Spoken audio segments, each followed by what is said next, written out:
Good morning, Bucknutters. Welcome to the Bucknuts Morning 5 here on Wednesday, January 24th, 2024. I am Dave Biddle. I will be joined by Matt Baxendell in just a moment. A lot of good stuff to get into. Is this the best January Ohio State has had as far as football? Certainly not basketball. We'll get to basketball too. We don't talk a lot of basketball on the show. We're going to talk about Chris Holtmann a little bit today, but the crux of the show is going to be this crazy January. Is it even better than the January of Urban Meyer in 2013? Dare we say? Bax and I are going to get into all of that. Before we do that, I want to let you know about our friends from Manscaped and a great deal you guys can get.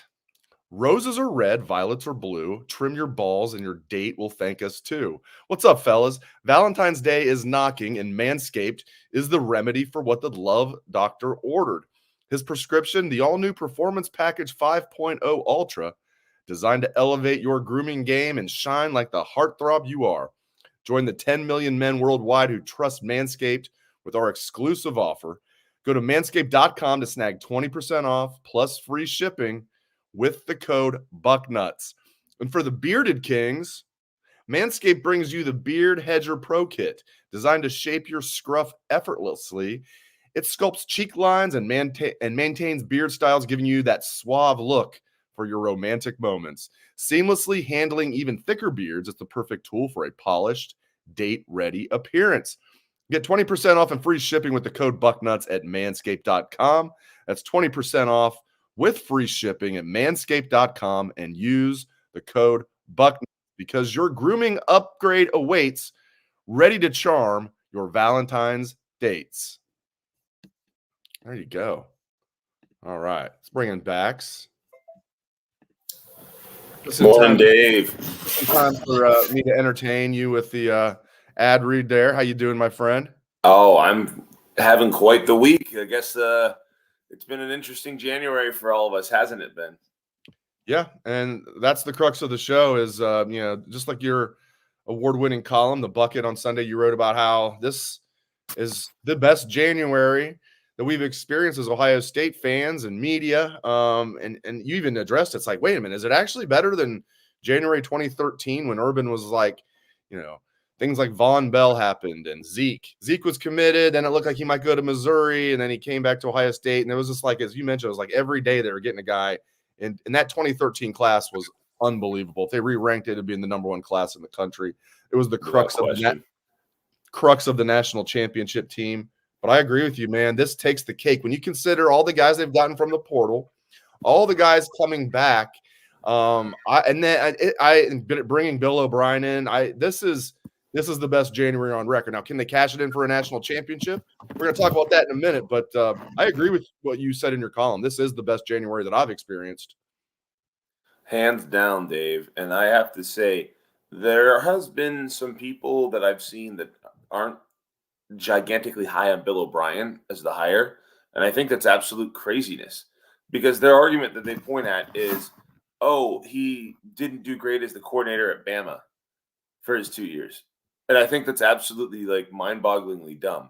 The first year at Bama, they beat Georgia in the SEC championship, but lost in the national championship game. They averaged 40 points a game, and then the next year he went around and Alabama lost 2 games. And then those 2 losses, Bama scored 80 points. So it doesn't sound like it was on the offense to me.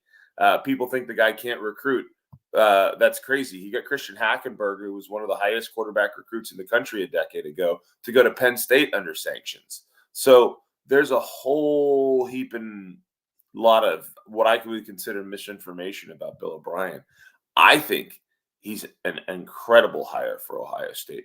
I think it's everything we could have hoped for in terms of an offensive coordinator hire. And at the end of the day, this allows Ryan Day to maybe spend a little more time focusing on the program as a whole instead of just the offense. So we can talk about, rightfully so, 100 things that are great here. But I think the Bill O'Brien hire is a sneaky good hire. As you know, I always say I'm not a national championship or bust guy, and we've seen some loaded Ohio State rosters. I mean, even like after the 2002 national championship going into 2003, we're all thinking, oh, everybody's back pretty much. They're going to repeat. It's like I remember saying, like, come on, It's never as easy as it sounds. Same thing in 2014. Everybody came back in 2015, and it's like there's just something about you don't have that hunger as much, if you've already won. That's why it's so tough to repeat in college football. Plus, in addition to that, even if you haven't won one in a while, like Ohio State hasn't, boy, that'd be sweet to make it 10 years exactly. The first time in the 14 playoff, Ohio State wins. First time in the 12-team playoff, Ohio State wins. Let's make that happen. But it's such a crapshoot usually is my point, Bax, whether or not you've won it or not the previous year. So much has to go right for you to win the national championship. That Even being said, I think I'm going to break my own rule this year. This does feel like national championship or bust. And people might say, how about we beat Michigan first? I get that. I get it. And win what's going to be a tough Big Ten with Oregon is going to be tough. We might play Oregon twice. But, man, I think I'm going against my own logic here. This feels like national championship or bust this year for the Buckeyes. And, here's the thing, too, about that, Dave, is that there's been a lot of years where Ohio State has had incredible teams and didn't win. Remember 2005? Remember 2019? I mean, things happen where you have an incredible team and the ball doesn't go your way. And it's even more difficult now that we're going to an expanded playoff. But I agree with you. They should be, like everybody was talking about Georgia's the number one team preseason next year. That's the SEC guys hyping it up. There's no way Ohio State is not number one going into next season with a bullet. They should be the best team in the country. They had a defense that's coming back that they just added the best safety in America to that gave up more than 14 points one time. That's insane already. Second of all, they're already better at quarterback than they were last year. Even though I don't know if we're done on the offensive line with the transfer portal yet.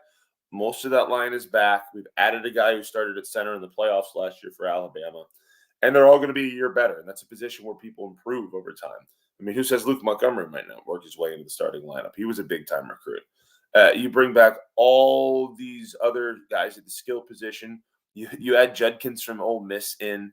Ohio State on paper is the clear number one team next year. And now the good news is that say there's 2005. I think we all look back at that team and say, well, if there had been a playoff, it would have been really interesting to see what happened for Ohio State. They lost by a field goal at home to Texas. They lost at Happy Valley in one of those whiteout absurdity games. And those are the only two losses they had all year. They beat Notre Dame's rear end in the Fiesta Bowl and went into the next season as the number one team wire to wire until the final game of the year. But if that Ohio State 2005 team had a playoff to get in, I'd have taken them over every one of the other teams that year because of the way they were playing. So even if they slip up once, this Ohio State team, they will certainly make this playoff. They will certainly be a top 12 team. So at the end of the day, this Ohio State team in the new system gives itself a real good opportunity because there's not going to be any more excluding Ohio State. I think Ohio State finished with the most fifth-placed finishes during the entire playoff era that we've had so far in terms of getting left out. I mean, I remember one year Ohio State got fifth and Bama snuck in over them because we had to start JT Barrett on a bum knee in the Big Ten championship instead of Dwayne Haskins, and Bama won the Natty that year. So this new playoff structure guarantees Ohio State's going to get a shot at it. So I think that this team is, it's going to be a really, really, really fun year. Yes, you need to beat Michigan. Yes, you have to see it all come together on the field. But they're deep and they're built for a playoff run. So, natty or bust, you can say those words. I think they're fair. I've been thinking for a while Jim Harbaugh was going to end up with the Chargers, and that might happen as early as today. A lot of smoke yesterday that they're close to a deal. We have our longtime subscriber on Bucknuts who posted, as I've talked about on the show, posted a few months ago that look out for the Bears and the Chargers. He said he knows the Harbaugh family, and he posted on our board. He said he's definitely not coming back to him. This is like 3-4 months ago. He's definitely not coming back to Michigan next year. Look for the Chargers or the Bears. Yeah. Bears are keeping their head coach. Chargers now are interviewing him twice. They're talking about that one holdup is money. They just got to get maybe sweeten the pot a little bit. Sounds like he wants the job. My question for you, sir, does that make January even better with all that we're talking about? Or do you feel like with this loaded Ohio State roster, having to come to Columbus this year, Michigan does. I know they won without Connor Stallions, the last half of this year, but still, you're going to tell me that didn't affect when they beat C.J. Stroud. They can only beat Kyle McCord by 6 at home when they win the national championship, but they like smoked C.J. Stroud the previous 2 years. Yeah, nothing's up there. I kind of want Harbaugh to come back. He's not going to. I believe he's going to go with the Chargers. But what's your Thoughts on that? If he leaves, is that a good thing in your book? Or are you like, no, I want him to come back? I think it's an appropriate thing. It's another rat scurrying off of a sinking ship that's happening up there. The reality is, this is the most Pyrrhic victory their program will ever have, because they will be the only ones recognizing this national title in a year, because everyone else will see that the NCAA has forced them to vacate, blah, blah, blah, blah, blah. The reality is, the year of COVID, Jim Harbaugh bailed out of playing Ohio State and Iowa at the end of the year because he knew he was going to get throttled by multiple touchdowns and probably would have gotten fired. He had to take a pay cut to keep his job because nobody in the NFL wanted him. That's when he was so desperate he relied on this cheating scheme that was suggested to him. The head of their NIL collective literally posted after they beat Ohio State in 2021 a special thanks to a certain lawyer who came up with a strategic advantage that he couldn't talk about. Yeah, okay. So you guys started stealing signs, and all of a sudden Harbaugh, who was a giant bum against Ohio State and was a 9-3 coach, suddenly starts running out these elite teams. The reality is, it's not just that they knew the play calls. How much does that impact their roster build? Does Will Johnson end up in Ann Arbor if Michigan doesn't have it back together? I would argue no. If they're still that same 9-3 bum team and Ohio State's winning games, they don't get a 5-star corner that they're competing with us for. A lot of these guys who transferred in maybe don't want to go there if it's not got that aura of being a better program. So, yeah, at the end of the day, this is going to be one of those situations where Michigan's not going to be Michigan.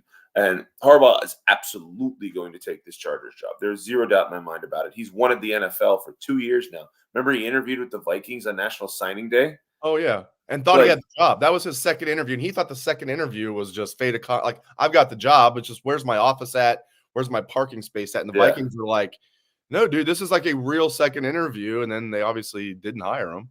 Yeah. Yep. And I tell you what, Dave, we just saw what happened at Alabama when Nick Saban retired. The transfer portal allows for players to have a 30-day window upon the departure of a head coach immediately. They will not have the ability to replenish that roster departure group that you know is going to be happening with that until after spring football when the new transfer portal window opens. I could see the Rats jumping off the ship in mass after Jim Harbaugh leaves, because Jim Harbaugh is the only one floating left that gives them any hope that the NCAA isn't going to crush them. They had their whole little fund about those who stay will be champions again or some BS. Nobody's going to stick around when the head coach leaves. Nobody's going to stick around when the NCAA is banning them from the postseason. There's going to be a big exodus in Michigan. This looks like it's going to turn from like clinging. Their plan was to cling as long as they could to try to win the Natty and delay until, the repo man comes to town. Well, the repo man's coming, and they're in trouble. And I honestly don't know who's going to take that job. Maybe Chiron Moore sticks around and keeps it, but I would think so, right? Don't you? If you take all biases aside and just look at it, like he was the interim head coach when they beat Ohio State. He was the offensive line coach back-to-back when they got the Joe Moore Award. I hate to even admit this, but yeah, he kind of deserves the job, don't you think?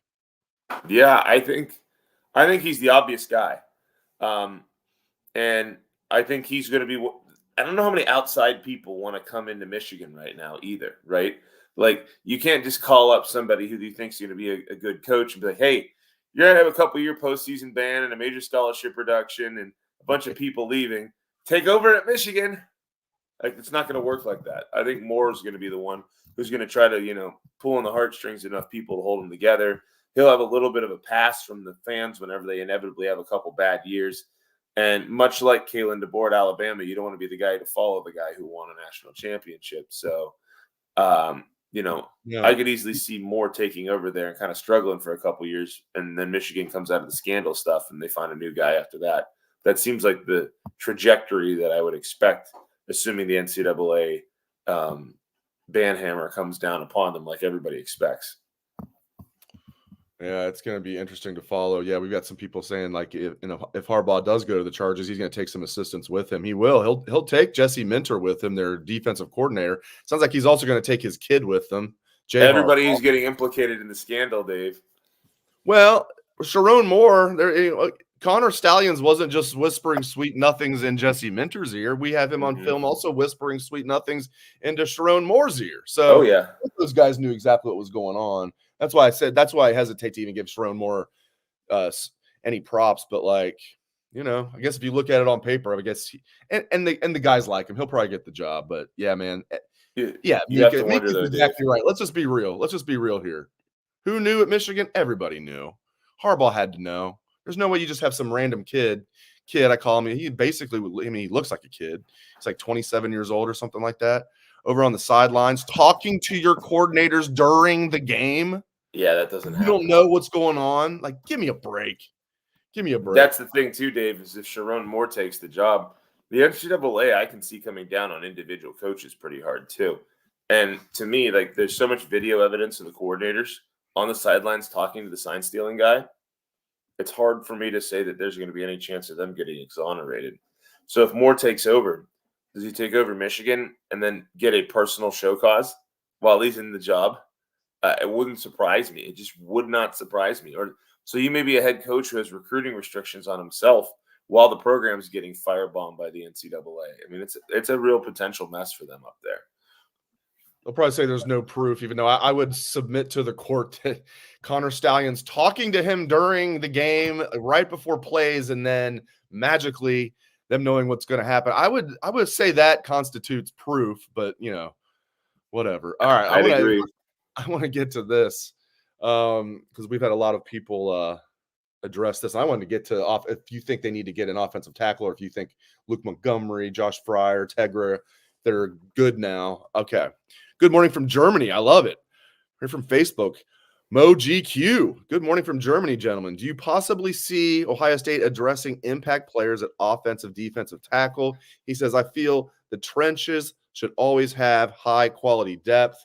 Well, hello to you out there watching the show in Germany. I love it. We're worldwide backs. I absolutely love it.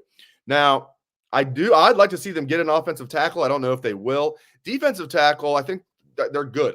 Not that I would mind getting like a great defensive tackle, but with Tyleik Williams, Ty Hamilton both coming back, Hero Canoe's on the upswing. I like Caden McDonald. I think he's going to be solid as a sophomore. You still got Tywone Malone. So we'll let backs answer. Do you think they need to get an offensive tackle, backs, and a defensive tackle? What do you think from our friend here in Germany? Well, humor me for a second because I did live in Germany. Guten Morgen, Mo. Wie geht es Ihnen heute? Herzlich willkommen an den Show mit uns. Es ist ganz sehr froh zu sehen, jemanden aus Deutschland den Bucknuts Morning 5 anzuschauen und zu hören. All right, now back to English. Wow. Bax knows German. Fluent.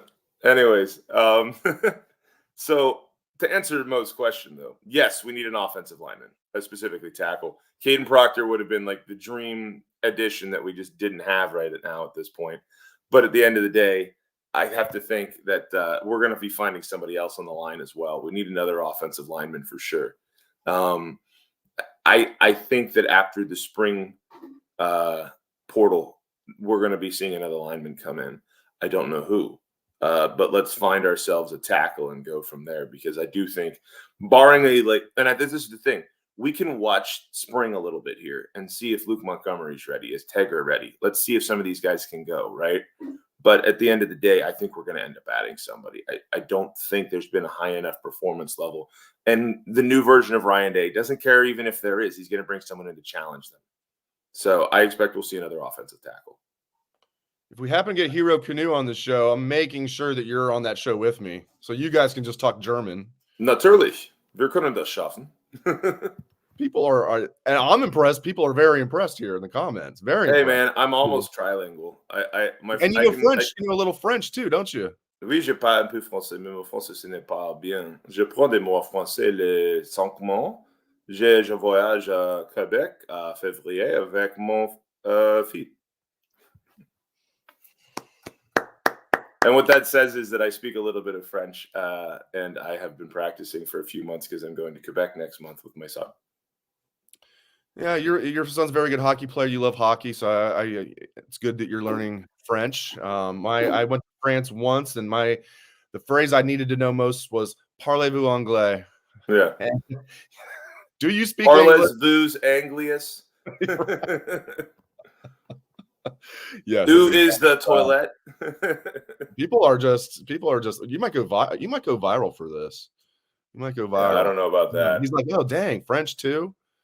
With a That's name all like I got. Scipione. He's probably like, where's your Italian at? Hey, yo, Scipione. Vendevi di Vici. I don't know. Yeah, give me the gabagool. All right. I can do a bad Russian accent, but that's about all I got. We're just showing off now, Bax. I mean, yeah, Bax is just casually brilliant. Yep. Okay, there we go. All right. Let's talk about Holtmann.